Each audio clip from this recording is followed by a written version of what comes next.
Patient number 12D10, session 4. Both the patient and I have been learning more about her ability. She has not had any trips since the day I met her, but I'm hoping to induce another one during a session so that I may observe again. The more I learn about how the trips work, the better I will be able to instruct the patient on how to control them. So far, we've discussed her earlier, more pleasant travels. Today, I plan to ask about the less enjoyable trips. Hello, Sam. It's good to see you. How are you feeling today? Hi, Dr. Bright. I'm doing well. Another trip-free week. I'm glad to hear it. But remember, Sam, that doesn't mean they're gone forever. While I'm pleased with your progress, this isn't something you can just get over in a few weeks. I know. But I'm enjoying the break while it lasts. Of course. I know that many of your trips have been challenging. Much of history is unpleasant. Do you think you could tell me about them? It's really the amount of time spent away that's difficult. How do you mean? Most of the trips you've told me about so far have been a day at most. Right, yeah, that's how they started out. But when I was 16 or so, they started getting longer. And less pleasant? Yeah, I guess you could say that. Could you tell me about it? What was the first long trip that you took? It was a few months after that trip to the French court that I told you about. And that one was just half a day, like so many others, but this was the first trip that was longer than a day. How long was it? I'm not exactly sure. 3 weeks, maybe a month, I don't know. A month? That's quite a dramatic shift. 1 day to 1 month? I know, trust me. And the amount of time that passed in your own life? Were you still gone for only a few minutes? Yeah, I think so. It's a little different every time, but I don't think it was longer than 30 minutes. So, 1 month. Where did you go? I'm not sure exactly. Somewhere in Europe, it was hard to tell. Were you in the countryside? No people, no landmarks? Oh, no, there were people around. I think it was World War I. The uniforms looked like it was maybe World War I, and then there was the whole trench thing, so yeah, I think that's where I was. I never got any confirmation, but it's not like they exactly called it World War I at the time, particularly when fighting it. Not that that would have helped if they did, because, I don't speak any German, so I didn't really know what any of them were talking about anyway. You were in the trenches of World War I for 4 weeks? Yeah, I guess so. And you were how old? 16? Yeah, somewhere around there. Sam, I'm so sorry. I can't even imagine what that must have been like to be so young and see what you must have seen. Yeah, it's something I've tried not to think too much about since it happened. I understand. But I think it would be good for you to tell me about it. Why? What can we possibly learn from it? I don't understand why I need to talk about every single trip I ever took. It's always the same. I'm just stuck there, not able to talk to anyone, not able to change anything. It doesn't matter where I am. None of it's real. It's like just dreaming or something. But it's not a dream. And even though a month didn't pass in your real life, you still spent that amount of time in what I imagine was a horrific war zone. That matters quite a lot. It must have been very traumatizing. Of course it was traumatizing. But a lot of the trips have been traumatizing.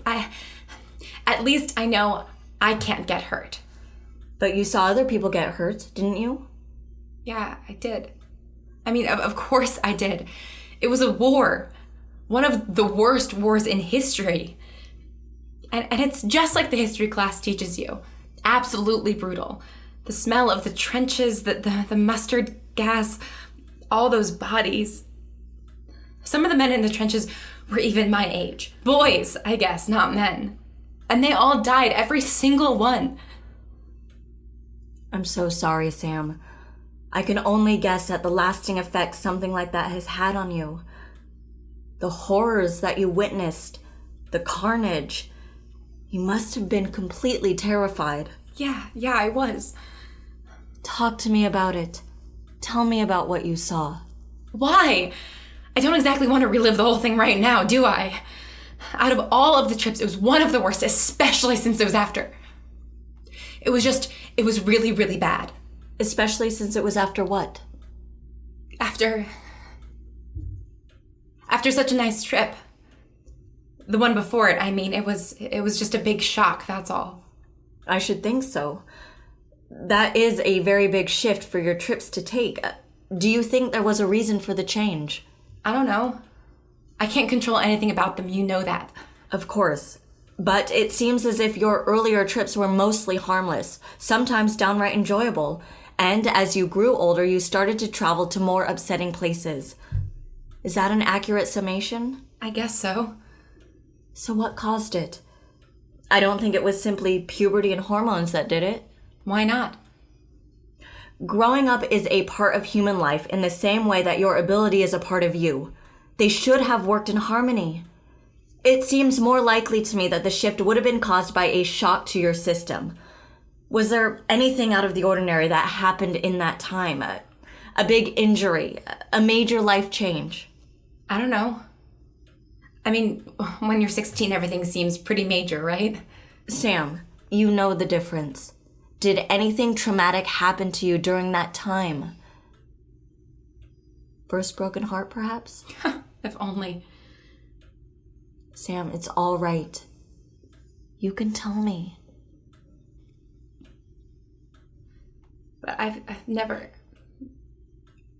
told anyone. I can't. It's too much? Yes, yeah, it's too much. I don't want to leave again. It's been so good these past few weeks. Please don't make me leave again. I can't help you if you don't tell me, Sam. Remember, even if you start to panic and you leave, you will come back, and I will be right here for you. You can't tell anyone, please. It was all my fault, and I've never told anyone. What was your fault, Sam? What happened when you were 16? I was in the car with my parents. They were teaching me how to drive. I'd been so reluctant to drive the car anywhere but the parking lot where my dad had been teaching me. The road made me so nervous. Driving is so dangerous. And they thought if they both came along, I'd be calmer about it. But I wasn't. I was driving along the main road, my dad in the back and my mom in the passenger seat. And there was so many cars around, and we were approaching a big intersection, and I started to panic, and I think I was yelling to my parents to stop the car because I couldn't. I didn't know what to do, and they were trying to calm me down because they didn't understand. They didn't understand I couldn't calm down, that I couldn't control what was about to happen, and then I went away. I don't even remember where I went or how long I was gone. But when I came back, I was in the middle of the road, and in front of me was a huge truck, and it had slammed into the car, and my parents, they were dead. My mom, she had climbed into the driver's seat to try and drive, and if she hadn't, they were both dead. I killed them. Sam, what happened was an accident. A horrible accident, but an accident nonetheless. You didn't kill your parents. Of course I did.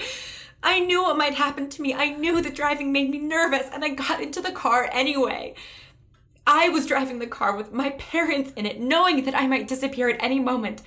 I did that. I killed them. I yelled at them, and then I went away, and when I came back, they were dead. Sam, breathe. And everyone saying to me how terrible it was, how tragic, but how lucky that I was thrown from the car, that I lived.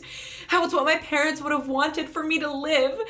Everyone comforting me, pitying me, crying for me, and they didn't know. They didn't know that it was my fault, that my parents would still be alive if I wasn't who I was, if they just had a daughter who was normal.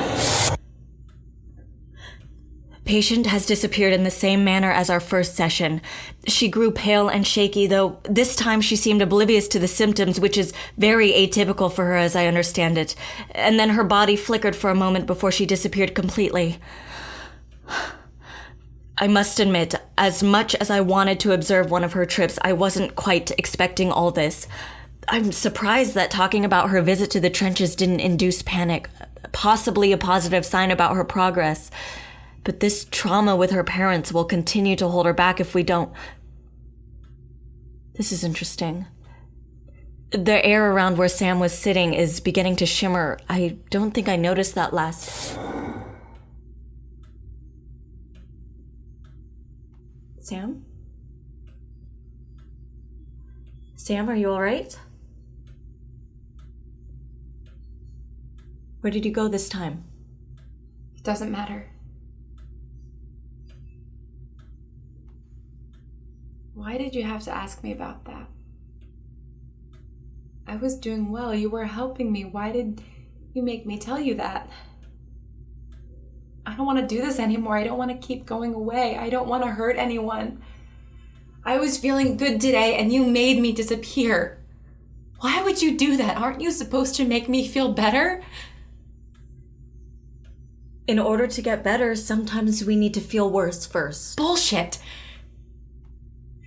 You wanted me to go on one of my trips. What makes you say that? I don't know how much time just passed for you, but I was in the other place for a while. Just thinking about our conversation. You asking me about the bad stuff, the trenches, my teenage trauma. I get it. I do. You've seen a lot of strange things in your day, you've said, but never someone like me. Why not watch the freak do what she does best, right? Sam, it's important for me to observe your condition in order to understand it better. You can't hide from it forever. Right, of course, because then I won't be able to control it. But why would I want to control it? I want it to go away. I don't care about traveling through time. I have done enough of that for 100 lifetimes. I just want to have a normal life. Why won't you help me with that? Why do you insist that I learn to control it? Because I think it's important, Sam. This isn't like you to be angry. You've just come back from a trip. You're not in the proper mindset right now. My mindset is fine. There was no one around where I went, just me and time to think. And if you won't help me get rid of this, if you'll just make me relive all of the worst things that have ever happened to me, then I don't want to do this anymore. Sam, wait. Don't leave. You still have half your session left. No, I've had enough for today. Fine, but I expect to see you back here next week. We can talk about this more then. I don't want you to give up just yet. You were making such good progress. Just please don't tell anyone about my parents. I know technically it's a crime and you have to report those, but please. Don't worry, Sam. All your secrets are safe with me. I want to believe you, but I think I better just go. Sam, wait. End of session 4. I was very surprised by the subject's demeanor after she returned. She was angry and confused, but also more confident than I've ever seen her before. It seems like some of her trust in me was shaken, but I don't think it was broken beyond repair. I just need to take things slower with her. If I rush her, I may lose her, and that is not an option at this point. She's too important.